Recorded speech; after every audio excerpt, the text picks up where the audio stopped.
Alright, let's work on P1. In this problem, we have to use Holt-Winter approach, the most complex version of all the problems we have. We need A hat, we need B hat, and we need F hat. Okay? We are trying to forecast for period 107 at period 106. That is, 106 is a Tuesday, we are forecasting for Wednesday. I took the formula here and converted it for our need. Notice here, formula is x hat 106 to 107. That is, we are forecasting for 107 at 106, right? The tricky part where you might, the pitfalls might be the F ones, the seasonality factors.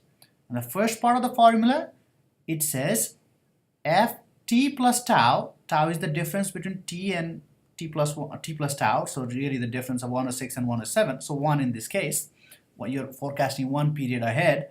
Here we have 106 or t plus tau 1 minus 5. 5 because there are 5 seasons. So here we have 102.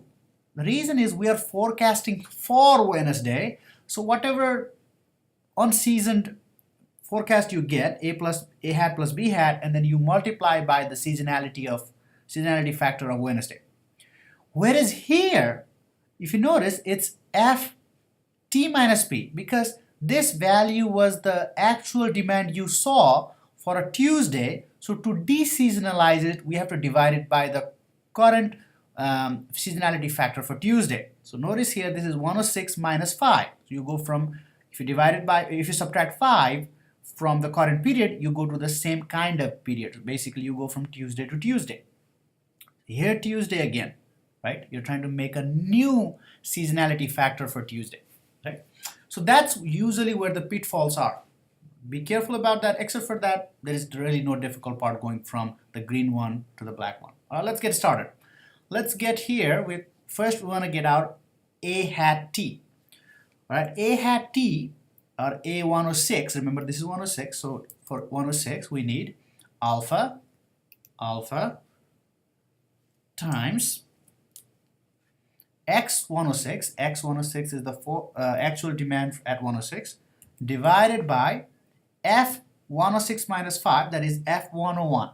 Really thinking about if you're doing it for Tuesday, the seasonality factor of the previous Tuesday, because that's the latest Tuesday we have in hand. Okay, this plus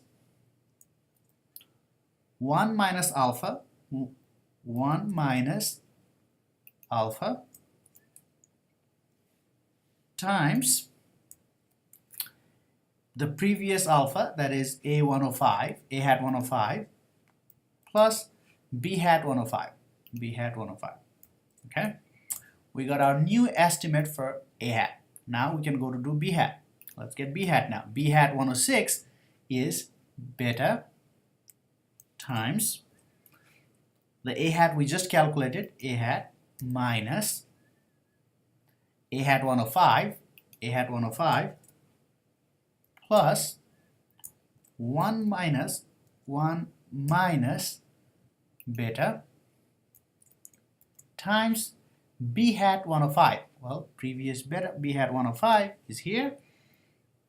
We got the new estimate for B hat. Now we need the new estimate for F, that is seasonality factor for Tuesday. We're going to have to replace this seasonality factor for later iterations.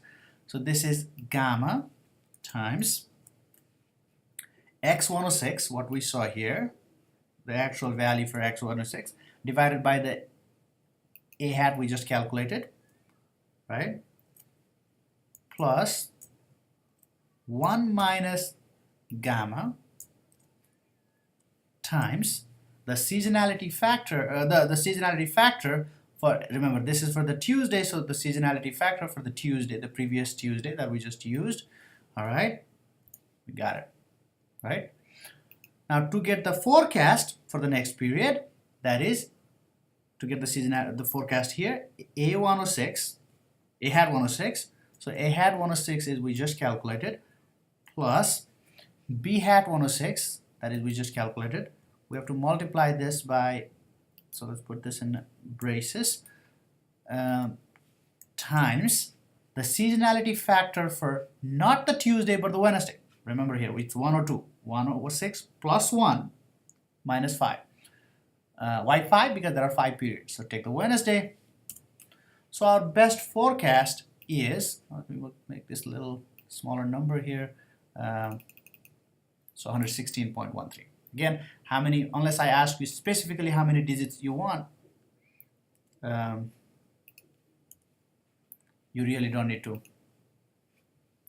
to worry about it. If I tell you 2 digits after the decimal, that's what you need to give me. All right, this is the most difficult Holt-Winters method.